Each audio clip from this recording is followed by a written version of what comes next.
Você pode acompanhar comigo então? Daniel, capítulo 5, a gente vai ler do versículo 1 até o 6 e o restante do capítulo eu explico. O tema da minha pregação hoje é o seguinte: a paciência de Deus tem limite. Eu vou mostrar para você que isso é uma verdade bíblica. Daniel 5, versículo 1 diz assim a palavra do Senhor: O rei Belsazar deu um grande banquete a 1000 dos seus grandes e bebeu vinho na presença dos 1000. Isso aqui que é festa de arromba com dinheiro público. Verso 2. Enquanto Belsazar bebia, apreciava o vinho, mandou trazer utensílios de ouro, de prata, que Nabucodonosor, seu pai, tirara do templo que estava em Jerusalém, para que neles bebessem o rei, seus grandes, suas mulheres e concubinas. Então, trouxeram os utensílios de ouro, que foram tirados do templo da casa de Deus, que estava em Jerusalém, e beberam neles o rei, os seus grandes, suas mulheres e concubinas. Beberam o vinho, deram louvores aos seus deuses. Olha que legal, hein? Beberam o vinho, deram louvores aos deuses de ouro, de prata, de bronze, de ferro, de madeira e de pedra. No mesmo instante, guarde bem esta parte, no mesmo instante, apareceram os dedos de mão de homem e escreviam defronte o candeeiro na caiadura da parede do palácio real. E o rei via os dedos que estavam escrevendo. Foi algo miraculoso, né? Acho que nem Steven Spielberg imaginaria algo assim. Olha o verso 6. Então se mudou o semblante do rei, e os seus pensamentos o turbaram, as juntas dos seus lombos relaxaram, e os seus joelhos batiam um no outro. Aqui é só uma linguagem poética. O que Daniel está dizendo é que o rei se borrou de medo, literalmente. Se tremeu todo, o seu semblante mudou, tremeu na base, para a gente entender melhor. Aqui em Daniel 5, diz a Escritura que o contexto de todo o livro que nós estamos pregando nos últimos meses é o seguinte, através do último mês, né? Lembra que Israel, devido ao seu pecado, devido à dureza de coração, diz a Escritura que profetas vieram durante anos dizendo: arrependam-se dos seus pecados, mudem, voltem para Deus, abandonem a idolatria, abandonem o pecado. E o que diz a Escritura é que eles não se arrependeram. E então muitos foram mortos, a cidade foi destruída, e aqueles poucos que sobraram foram levados como escravos para a Babilônia.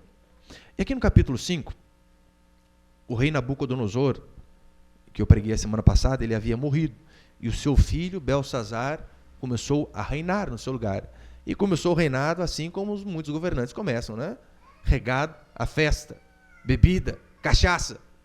Então diz que o rei Belsazar, ele dá uma festa de arromba e ele vai mais longe. Ele pega os utensílios sagrados do templo, que lembra quando Deus deu Israel para a Babilônia, né, para que Israel de fato perdesse a batalha e fosse entregue através das mãos de Deus, aquele povo? O rei Nabucodonosor capturou os objetos do templo que eram sagrados para os judeus. Só que ele, mesmo sendo ímpio, diz a Escritura que ele guardou, deixou mantido lá, guardado. Mas o filho dele era um pouco mais perverso. O que ele fez? Não, traz o cálice lá.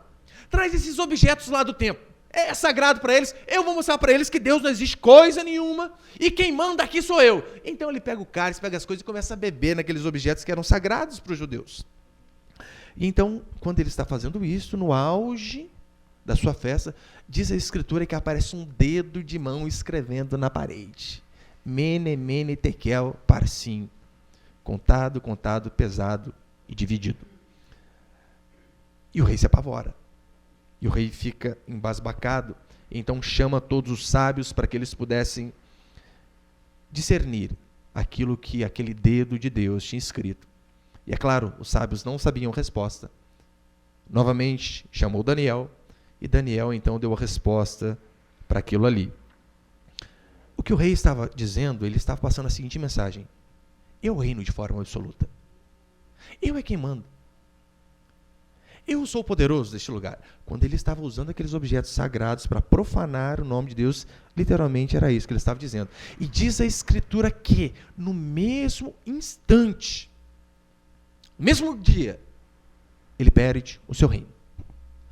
Você percebeu que, às vezes, Deus tem paciência durante longo tempo com alguns, assim como foi com o pai dele, assim como foi com Nabucodonosor. Diz a Escritura que o profeta chega e diz: você está errado.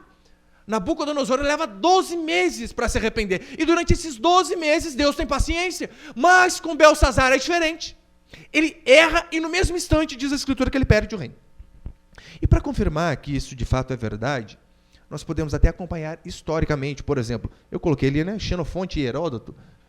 Se você acompanhar a história secular, você vai ver que ela confirma aquilo que a Escritura diz. Olha que interessante. Isso aqui é história secular. Dario desviou o Eufrates para o canal, guiado por 2 desertores, marchou pelo leito seco rumo à cidade, enquanto os babilônios farreavam numa festa a seus deuses. Historicamente, o que tinha acontecido aqui? Passava um rio na frente do portão da Babilônia. Era uma forma deles não serem pegos de surpresa. Diz a Escritura, que Daniel aqui conta que eles estavam bebendo, quando então o juízo de Deus veio. E, historicamente, foi exatamente o que Dario fez. Ele conseguiu desviar um pedaço do rio para que ele, guiado por 2 desertores, mais outros homens, chegassem no portão da Babilônia, entrassem e tomassem o reino de Belsazar. É interessante que a história ela só vem corroborar para aquilo que a Escritura diz. Daí você pensa assim, pastor, o que isso tem a ver com a gente? Eu vou mostrar que absolutamente tudo. Eu quero passar alguns princípios aqui então. O primeiro princípio é a rebelião dos povos contra Deus. Aqui cita a rebelião da Babilônia. Mas é claro, todos os povos, inclusive nós. É o que diz a Escritura, somos rebeldes contra o Senhor. Pois é isso que Belsazar faz. Quando ele pega os utensílios sagrados para bebedeira, ele está mostrando que ele não tem reverência nenhuma para com o Senhor. Ele está mostrando que ele não está nem preocupado, que para ele Deus não existe. Você lembra, os babilônios, eles não seguiam os princípios da palavra de Deus. Eles eram idólatras, eles eram imorais, eles eram rebeldes. E você tem percebido que nós vivemos numa época que tem bastante a ver com a Babilônia? Meu irmão, se o Brasil e a Babilônia não tem só em comum o começo da letra, não, a letra B, não, esse mundo que nós vivemos, nosso país é uma Babilônia. Pastor, mas como? Por exemplo, olha como é a imoralidade em nosso país. Você pensa que só os babilônios eram imorais? Vou dar um exemplo para você só aqui, no nosso estado. Não vou nem muito longe. Normalmente, uma vez por ano, não sei que dia que é, tem parada do orgulho, LGBTQI+, Plus, Advanced, e mais um monte de coisa, né? Cada dia eles aumentam uma sigla ali. Olha como que o povo é rebelde. Teve uma parada gay onde transexuais pegaram objetos que, a princípio, são sagrados de que forma? É claro, né? Um crucifixo ele não é sagrado. Assim como esse livro preto, ele não é sagrado, ele é apenas um livro que é sagrado. É o Deus que deu a revelação dele. Tanto é que uns irmãos uma vez ficaram chocados porque eu comecei a rasgar a Bíblia no culto. Pastor, como você rasga um negócio sagrado? Mas que é só livro, preto no branco. A não ser que Deus nos dê a revelação dele, dessas palavras. Mas sabemos que o crucifixo ele é o símbolo de uma religião, seja do protestantismo ou do catolicismo, daqueles que são cristãos. Então, alguns transexuais, você deve ter visto, pegaram crucifixos e introduziram lá, no ânus, como símbolo de rebeldia ao cristianismo. Cenas deprimentes. Não, ali não era liberdade de expressão. Ali era uma afronta generalizada à fé cristã. Tanto a nós, protestantes, como aos católicos, com certeza. Nós vivemos nessa época bem parecida com a Babilônia. Imoralidade e rebeldia para tudo que é lado. Eu vi uma vez um vídeo onde 2 lésbicas invadiram uma igreja católica, ficaram nuas no altar e começaram a se beijar uma em cima da outra. Ora, por quê? Simplesmente para se rebelar. Se rebelar contra quem? Contra o Deus da religião. É assim o mundo que nós vivemos. Olha a rebeldia. As pessoas, dizem que não creem em Deus. E por conta disso, eles dizem, não dá para crer em Deus. Porque é algo ilógico. Eles dizem que a fé é algo ilógico. E então o que eles fazem? Eles preferem acreditar que o nosso mundo veio de uma explosão cósmica. E tudo organizado surgiu de uma explosão. Você sabe que isso é ridículo.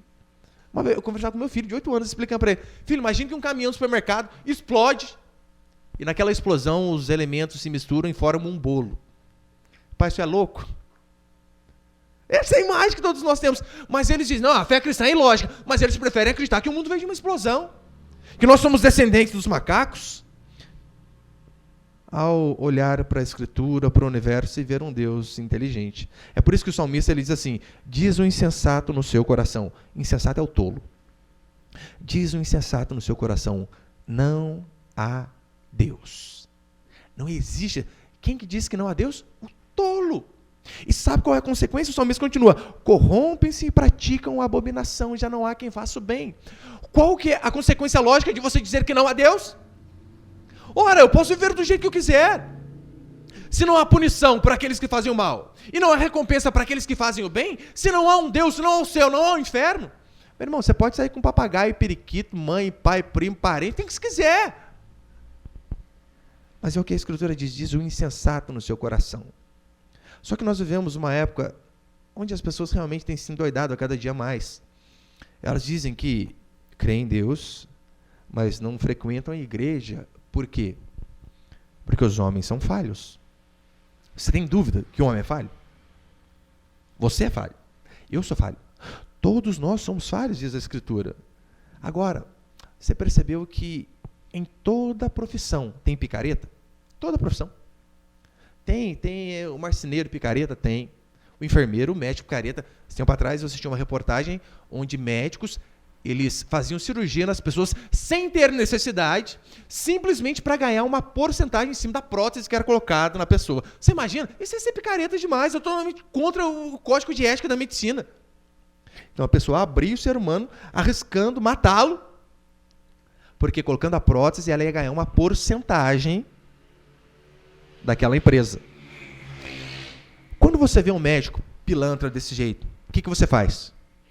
A medicina não presta. Eu mesmo vou me operar agora. Pega a faquinha de serra de pão lá. É? Ou você procura médicos melhores? Médicos honestos? Se o mecânico engana você, o que você faz, irmã? Você mete a mão no motor do carro. Eu vou consertar o carro. Vai nada, sabe nada. Você vai atrás de mecânicos melhores. Agora, você percebeu que em relação à igreja, às vezes sim, infelizmente temos muitos picaretas. O que as pessoas fazem? Não vou mais à igreja. Vou servir a Deus em casa. Você é um desigrejado. O que você faz no domingão lá? Fica assistindo Faustão. Ou Caio Fábio. É ridículo esse tipo de coisa. No versículo 23, você pode acompanhar comigo? Daniel 5, 23. E te levantaste contra o Senhor do céu, pois foram trazidos os utensílios da casa dele perante ti. Tu e teus grandes, e as tuas mulheres e as tuas concubinas bebestes vinho neles. Além disso, deste louvores a deuses de prata, ouro, de bronze, de ferro, de madeira e de pedra, que não veem, não ouvem, nem sabem. Mas Deus, em cuja mão está a tua vida, e em todos os teus caminhos, a ele não glorificaste. O que Daniel está dizendo que é o seguinte: rei, você está errado. Você está usando coisas sagradas para glorificar deuses inexistentes, simplesmente por conta de rebeldia. E o Deus verdadeiro, o qual a sua vida está nas mãos dele, você não glorificou. Você percebeu que o ser humano, ele odeia Deus e ele o tempo todo tenta demonstrar isso através de atitudes e pensamentos?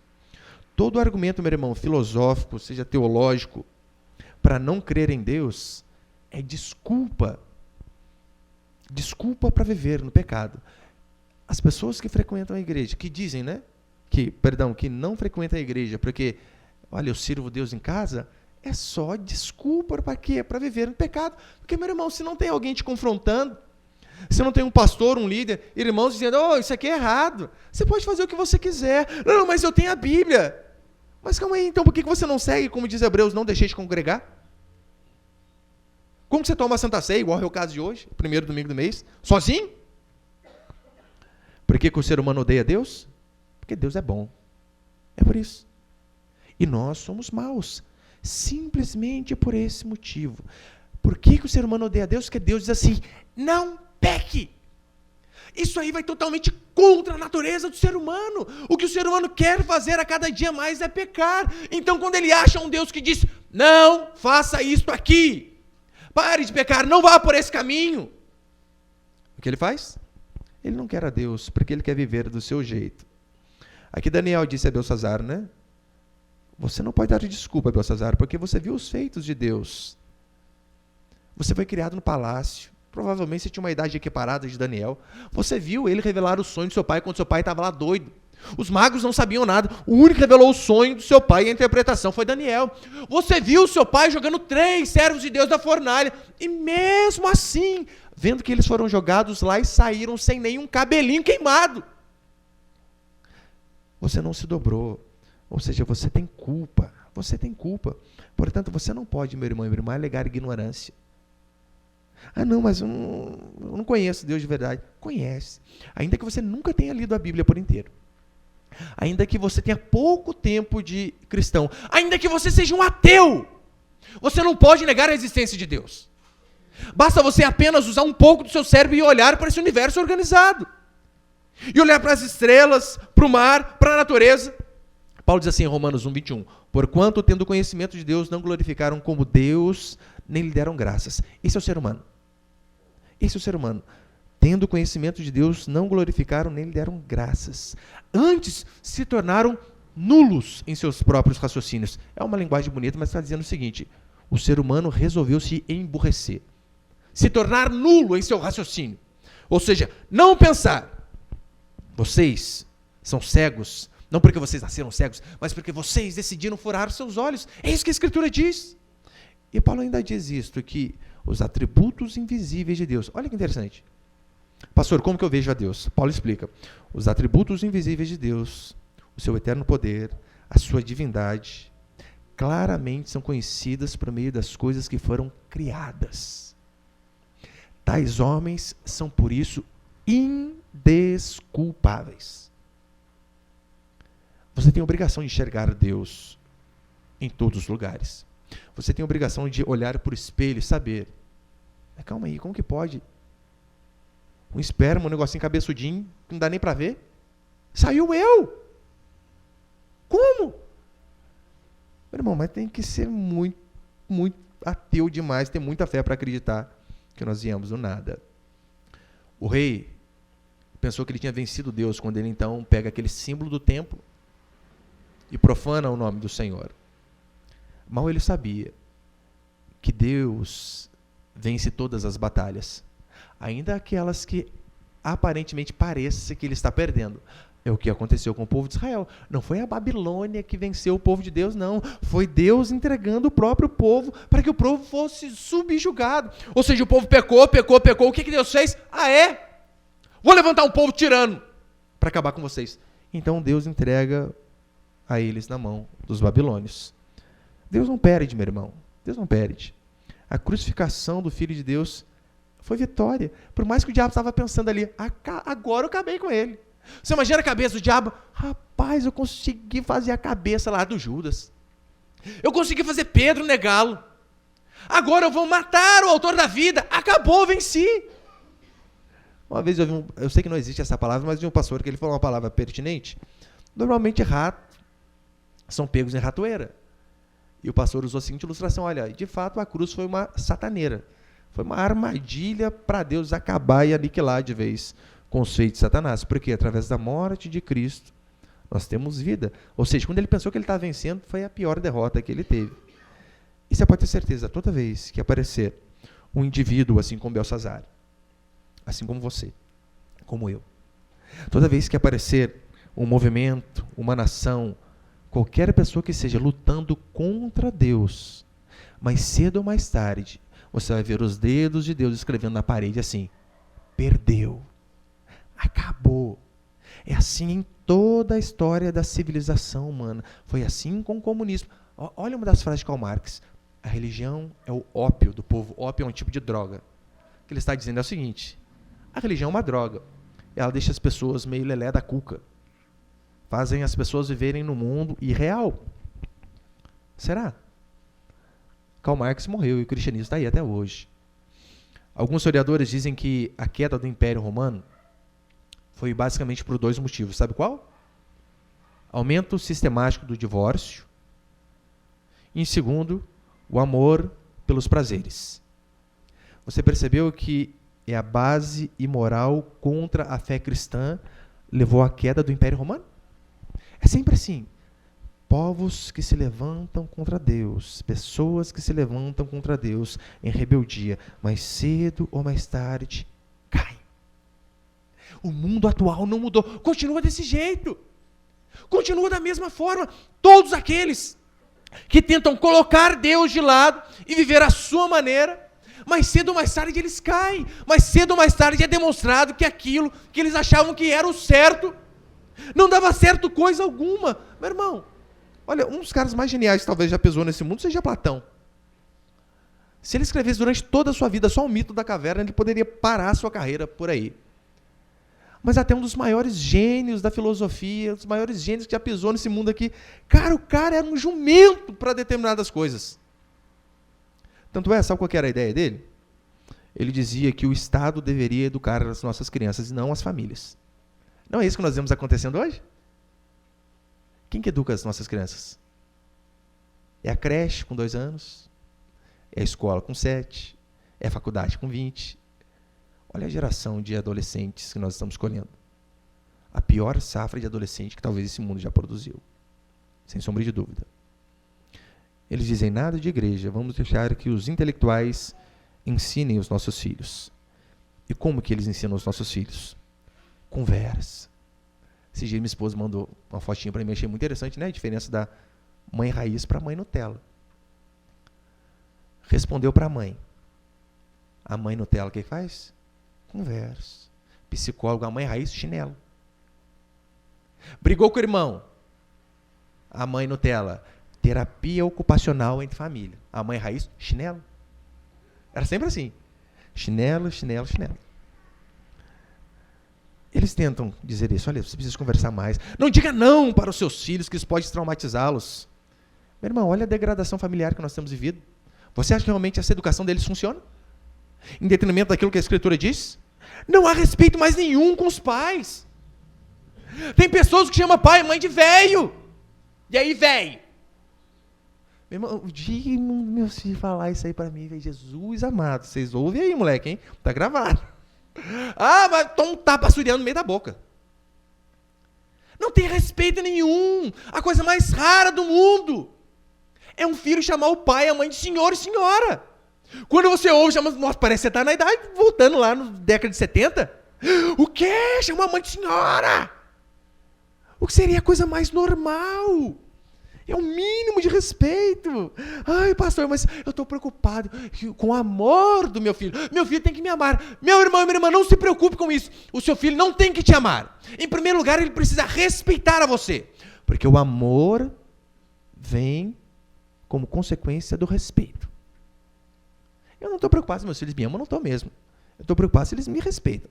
Porque eu sei, se eles me respeitarem, o amor é apenas uma consequência, porque você ama aquilo que você respeita. É assim que funciona. Ensine os seus filhos, meu irmão e minha irmã, a te respeitarem, a não falarem junto com você.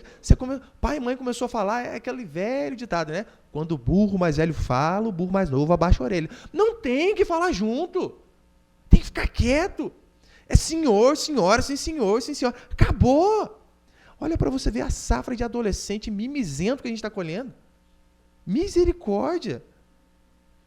Tanto de jovem bocudo, mimizento, depressivo. Ai, meu pai nunca fica assim. Ai, perdi meus amigos. Já viu? Absurdo. E a culpa é de quem? A culpa é dos pais. Óbvio que é dos pais.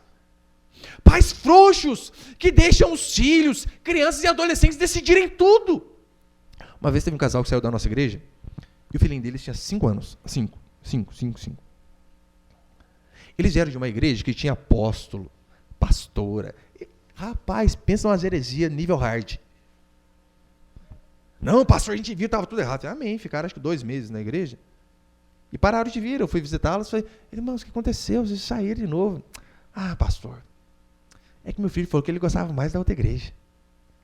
Qual filho? De 5? É. Irmãos, amém, fique com Deus, Deus abençoe vocês, tá? Paz, fui embora. Vou argumentar o que com um povo desse, meu Deus? 5 anos o moleque decidiu a igreja. O moleque não sabe nem decidir a fralda que usa. Mas decide a igreja que os pais frequentam. Absurdo. Eu já dei algumas opções para meus filhos. Não estou dizendo que os filhos não podem escolher, né? Podem. Uma vez um deles fez uma coisa errada lá, eu cortei 2 varas. Falei, escolhe. Óbvio, né? Ele escolheu a mais fina. Eu bati com mais grossa. Não tem que ficar deixando o filho ficar escolhendo as coisas que vai, não, irmão. Filho, enquanto está sob a tutela dos pais, simplesmente ouve e obedece. É claro, né? A gente conversa tudo, mas decisões sérias, o que eles entendem da vida? Nada. Absolutamente nada.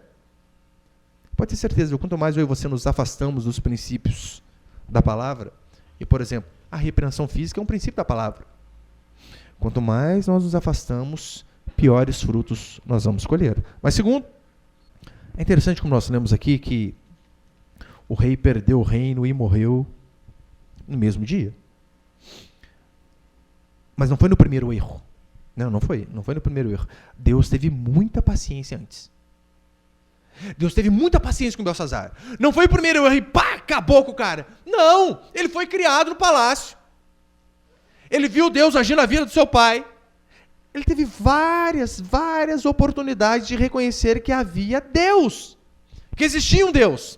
Ele viu o seu pai, meu irmão. Lembra? Diz a Escritura que no capítulo 4, que eu preguei no último domingo, Nabucodonosor, devido a se endurecer, depois de Deus falar para ele, você está errado, 12 meses ele não se arrependeu. O que Deus faz? Deus está com uma doença, uma enfermidade, não dá para saber o que foi nele lá, a ponto dele ter características de animal. Pastar. Durante um longo período. Até que ele se arrependesse e Deus restabelecesse a sua sanidade. Ele viu aquilo lá. Então não foi o primeiro erro dele, Deus acabou com ele. Ele teve muita oportunidade, muita. Mas, sem sombra de dúvida, tem vezes que a sentença é rápida. Lembra semana passada os Herodes? Diz a Escritura que Herodes, o rei, ele proclama algo e as pessoas dizem assim, é voz de um Deus, não de um homem. E ele, pelo simples fato de não dar glória a Deus, diz ele que naquele mesmo momento foi comido de vermes. Acabou o cara, na hora. Lembra do Titanic? Já assistiram o Titanic, né? Lembra? Lembra, né? Historicamente, você lembra o que aconteceu lá no Titanic? Nem Deus afunda o Titanic. Aí não deu uma viagem. Nem de ida. Né? Acho que só o dedinho de Deus passou no casco do barco ali. Já era. E às vezes a sentença é rápida. Aqueles homens, eles ficaram apavorados porque eles viram apenas os dedos de Deus escrevendo na parede. Mene, mene, tekel, parece assim. Apenas os dedos. Eu e você temos motivos para ficarmos muito mais apavorados. Sabe por quê? Porque diz a Escritura que um dia nós não veremos apenas os dedos de Deus. Mas um dia todos nós nos apresentaremos diante de um Deus por completo. E esse Deus que vai se apresentar diante de nós, no dia do nosso julgamento, e diz a Escritura que esse julgamento será 1 a 1. Não, nós não vamos poder entrar em bloco na salinha de Deus para ser julgado. Opa, o povo da igreja, vamos lá, da família. Não, é 1 por 1.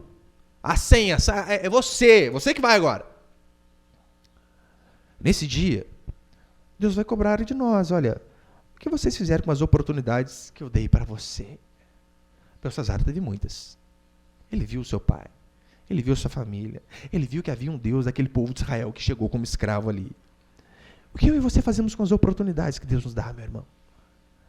De constantemente nos arrependermos, de mudarmos de vida, de abandonarmos o pecado, abandonarmos a idolatria e nos voltarmos para o único Deus verdadeiro. O que você tem feito com as oportunidades? E você percebeu que aqui Belsazar, diz a Escritura, ele estava bem no auge. Meu irmão, estava na festa. 1000 pessoas vinham para tudo que é lado. Prosperidade que não acaba mais. E no auge da prosperidade, da felicidade, da alegria do ser humano, o juízo de Deus vem sobre a vida dele. Não espere outra coisa. Permaneça no pecado, permaneça na idolatria, na imoralidade, na arrogância, no orgulho. E um dia você ficará surpreso com o dedo de Deus escrevendo assim lá na parede da sua casa: solidão, angústia, vazio, miséria. Permaneça no pecado e um dia você vai ver a sentença de Deus sobre a sua vida. É isso que a Escritura diz. Por isso devemos mudar, nos arrepender. Não gaste, meu irmão, a sua vida buscando apenas coisas terrenas. Isso é coisa de louco. Eu não estou dizendo que você não deva buscar dar uma condição de vida melhor para sua família. Sim. Mas qual que é o seu objetivo existencial, meu Deus? Uma vez um rapaz dizia para mim que o objetivo dele era ganhar 8 mil por mês. Só isso. Esse é o auge da sua vida. Quer ter um salário de 8 mil. O que você está fazendo para isso? Ele larga a esposa, larga os filhos, larga a igreja. Por quê? Se o objetivo é um salário, você vai ter que largar. Vai largar o filho para um cuidar, vai largar a esposa para outro cuidar. Toma cuidado. Esse é o seu objetivo? Medíocre. E se você ouvir aquilo que diz em Lucas 12:20? Louco! Esta noite te pedirão a tua alma e o que tem preparado, para quem será? Daí você está naquele anseio por ganhar dinheiro, naquele anseio por trocar de carro, naquele anseio por comprar uma casa, naquele anseio por casar, por conseguir coisas terrenas, e você se esquece do principal. E se esta noite o Senhor te pedir a tua alma? Lembra, a Bíblia diz que na época de Noé foi exatamente assim que aconteceu. O povo bebia, casava, se dava sem casamento. Não é bênção. Beber Coca-Cola com limão, maravilha. Casar, nossa, é algo divino. O povo estava lá, no ápice da alegria, mas não ouviram a mensagem de arrependimento de Noé. A porta da arca se fechou e todos, sem exceção, pereceram. Daniel capítulo 5, aqui nós vemos um rei assustado, apavorado, diante de um Deus que de fato era maior que ele. Meu irmão, eu não quero comparar a minha e a sua grandeza com do rei Belsazar, não. A gente não é nada perto dele. O cara sim era alguém. Agora, se homens como o rei conseguem ficar com os joelhos tremendo, se borrarem, terem medo de Deus, e eu e você? Você não tem, meu Senhor? Em 2001, foi 2001 que acho que caiu aquelas torres dos Estados Unidos, não foi? O World Trade Center, 2001? Na época o presidente era o George Bush. E tem os vídeos na internet, hoje ainda você vê o fogo aqui e pessoas se lançando de cima do prédio. Algo terrível, terrível.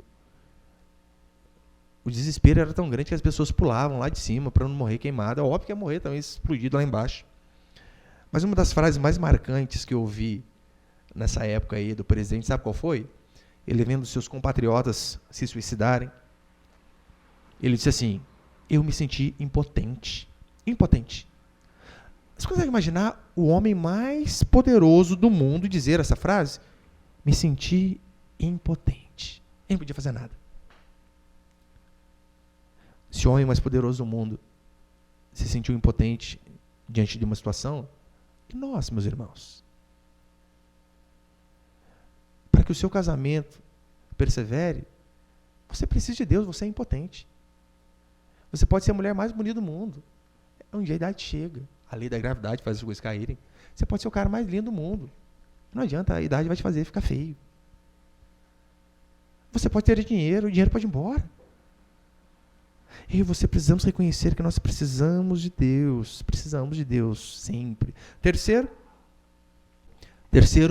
os homens deste mundo não têm uma resposta para nós. Olha o versículo 7 e 8 de Daniel 5. Você pode acompanhar comigo?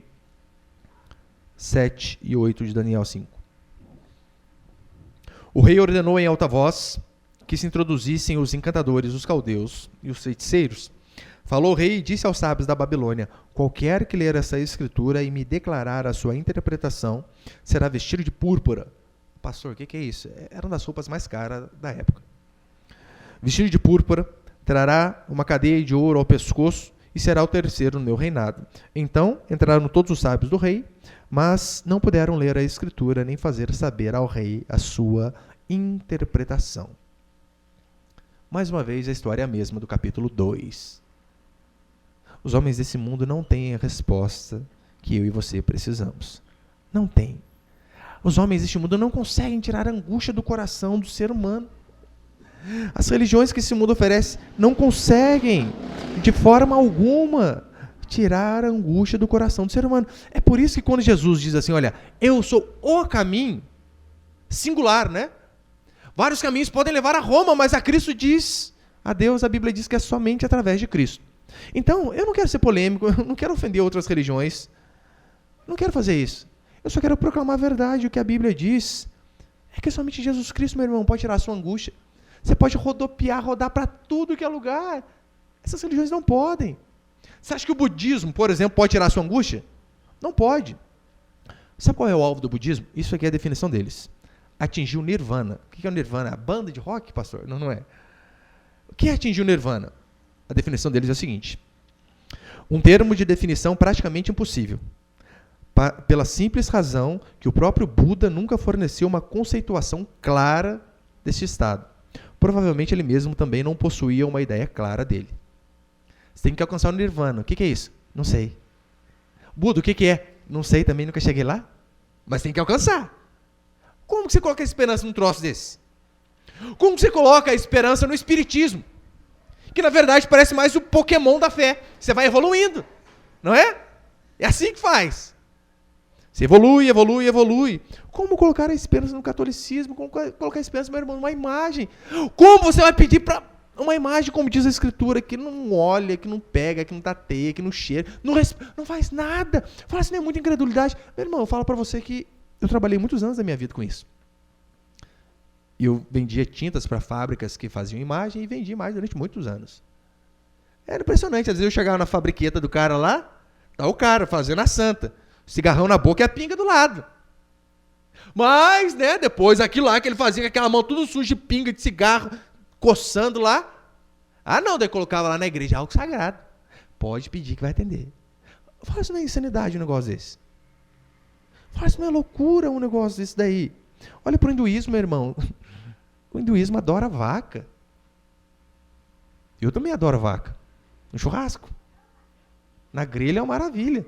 Não, mas eles adoram de reverenciar, de fato. Coisas ridículas. A filosofia humana não tem essa resposta para o homem. Platão ele tinha uma verdade sobre a vida após a morte. É interessante que ele é categórico em afirmar a sua verdade sem nunca ter ido até a morte e voltado. Daí como você vai acreditar num cara desse? Não dá. As religiões, em sua maioria, são fundamentadas em homens, em visões que homens tiveram sozinhos. É por isso que o cristianismo é diferente. Porque o cristianismo não é uma invenção humana. Não é o dono da Marvel que lá, vou fazer uma historinha em quadrinho aqui, fazer um personagem que ele vai morrer numa cruz. Não é isso. O cristianismo, ele não é uma invenção. De fato, Jesus Cristo existiu, quer você creia ou não. O nosso tempo é contado antes e depois dele. Ele fez milagres, ele cumpriu todas essas profecias aqui do Antigo Testamento. Pessoas o viram morrer numa sexta, mas também o viram ressurreto no domingo. E por conta disso deram as suas vidas. Eu já falei que os irmãos sabem, né? Pastor, essas pessoas poderiam estar mentindo? Óbvio que poderiam. Mas para que normalmente as pessoas mentem? Para se ver livre de algum castigo? Para ser beneficiado com alguma coisa? Não é com isso que as pessoas mentem? Por que esses homens aqui mentiriam? Por quê? A única coisa que eles ganharam foi perder a vida. Então essa é a diferença do cristianismo. Apenas ele tem a resposta para que eu e você venhamos a ter paz de fato na alma. A nossa fé, meu irmão, não está baseada em um homem de forma alguma. A nossa fé está baseada num fato histórico, que o Filho de Deus, sendo Deus, não julgou com usurpação ser igual a Deus, mas se humilhou, viveu como homem, assim como nós, fiel até a morte de cruz. Essa é a diferença do cristianismo. Você talvez também, durante muitos anos ou durante muito tempo, tenha passado por angústias na sua vida e procurando respostas em tudo que é lugar, e não acha. Será que não é porque você está procurando no lugar errado e na pessoa errada? Pode ter certeza. Cristo Jesus, apenas Ele tem a resposta que eu e você precisamos. E quarto e último princípio para encerrar, só Daniel sabia ler, interpretar a palavra do Senhor, a escritura que Deus fez. Você sabe por que hoje muitos pastores e muitos homens, eles não conseguem ler os sinais dos tempos? Não é porque eles têm dúvida. Não é por causa disso. Não é porque eles têm medo. Não é por conta disso. É porque eles não são consagrados assim como Daniel, que de fato vivia para fazer aquilo que era a vontade de Deus e era obediente a Ele. Agora, esses homens não são como Daniel, eles não se consagram ao Senhor. Eles são apenas um bando de feiticeiros que fazem da Escritura o seu ganha-pão. E não estão preocupados com a verdade, de forma alguma. São apenas puxa-sacos do rei, que às vezes deixam de falar a verdade para as pessoas com medo de perdê-las. Que convenhamos, Meu irmão, se você confrontar o pecado das pessoas, tem uma grande possibilidade das pessoas irem embora. Pessoas vão embora, arrecadações vão embora. Arrecadações indo embora, o futuro dos seus filhos financeiramente vai indo embora. E o que muitos fazem? Não confrontam. Tem medo. Agora, por conta de medo, eles não conseguem de fato ouvir a voz de Deus. Eles não conseguem se dedicar totalmente a Deus. É por isso que eu amo no capítulo 1, quando Daniel diz assim, o rei querendo oferecer aquele monte de comida para ele, aquela dieta para ele. Olha o que a Escritura diz. Daniel resolveu firmemente não se contaminar com as iguarias do rei. Esse é o problema de muitas igrejas e muitos cristãos. Eles não resolvem firmemente não se contaminar com a modernidade, com o mundanismo dentro da igreja. Então, aceitam tudo que as pessoas fazem e, em nome do amor, nunca falam nada. Pode ter certeza, amor que não confronta não é amor. Uma pessoa que ama você verdadeiramente, se ela vê você fazendo algo errado, ainda que ela venha com uma cara carrancuda, mas se ela falar a verdade é porque ela ama você. Quem não fala a verdade não ama, é o que diz a Escritura. Olha, na igreja, na sua vida, você vai ter diversas oportunidades de ser verdadeiro ou de seguir o fluxo da boiada. Não, já que todo mundo faz, vamos fazer também. Mas Daniel, ele resolveu firmemente não se contaminar com aquele povo. Não interessa. Se está todo mundo indo por um caminho e esse caminho é errado, eu vou fazer aquilo que é correto. Eu e você, meu irmão, nós não precisamos nos contaminar com as iguarias do mundo, nós não precisamos nos dobrar diante dos reis e dos políticos desse mundo, não precisamos de forma alguma. No capítulo 6, semana que vem, se Deus quiser, você vai ver que Daniel, diz a Escritura que o rei proíbe de orar. Sabe o que Daniel faz? Ele abre a janela e ora de propósito para todo mundo ver ele orando. Qual que é o grande objetivo de Daniel? Ser rebelde? Óbvio que não, mas mostrar de fato para todo mundo, inclusive para o rei, que ali, naquele lugar, há um homem que não se dobra diante de homens, mas há um homem que só se dobra diante do Senhor. Não importa, isso pode custar a cabeça dele, e de fato foi jogado na cova dos leões. Não interessa. O que importa é eu e você sermos fiéis a Deus o tempo todo. Esse é o tema do livro de Daniel. E você pode ter certeza, Deus honra a minha e a sua fé, a minha e a sua coragem, porque você sabia, né, que fé e coragem são sinônimos. Fé e coragem são sinônimos. Daniel diz a Bíblia que ele não se vendeu, não interessa. Diz a Escritura que o rei vem falar para ele assim, olha, aquele que revelaram o meu sonho, eu vou vestir de púrpura, eu vou dar um colar de ouro. Sabe qual foi a resposta dele? Olha o versículo 17, a gente já está encerrando. Daniel 5,17. Então respondeu Daniel e disse na presença do rei, os teus presentes fiquem contigo, e dá os prêmios a outrem. Todavia lerei ao rei a Escritura e lhe farei saber a interpretação. O rei queria dar um monte de coisa para Daniel. O que Daniel falou? Não, pode ficar contigo, eu não quero nada. Nada, absolutamente nada. Ou seja, alguém totalmente insubornável. Esse é o problema de muitos hoje. Eles não resistem ao suborno. O suborno não apenas de receber para pregar aquilo que o povo quer ouvir, mas às vezes o outro tipo de suborno, que é não falar aquilo que ele acredita que é verdade, com medo das pessoas irem embora. São pessoas que amam o dinheiro, por isso eles não podem ler, porque são cegos quanto às coisas materiais, quanto ao dinheiro, isso tem cegados e eles não falam a verdade. E você pode ter certeza, o oposto a ódio, o oposto, quer dizer, a amor, muitas vezes não vai ser ódio, sabe o que vai ser? Ambição. É por isso que, para encerrar, né? Puxa, eu vejo algumas igrejas bem grandes hoje. Pastor, pode ser inveja do seu coração? Pode. Eu oro a Deus que não seja. Mas eles são falso profeta não porque eles interpretam a Escritura errada. Sabe qual que é uma característica de alguém que é um falso pastor também? É aquele que, em nome de Deus, fala apenas aquilo que você quer ouvir. É aquele que fala apenas a parte boa.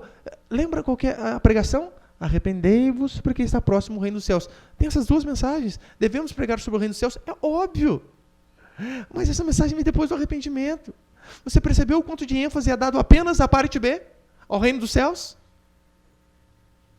Pessoas que se dizem de Deus, mas em nome de Deus, falam apenas aquilo que você quer ouvir. Isso é característica de um falso pastor e um falso homem de Deus. E é claro, essa é a mensagem que as pessoas gostam de ouvir. Só essa parte.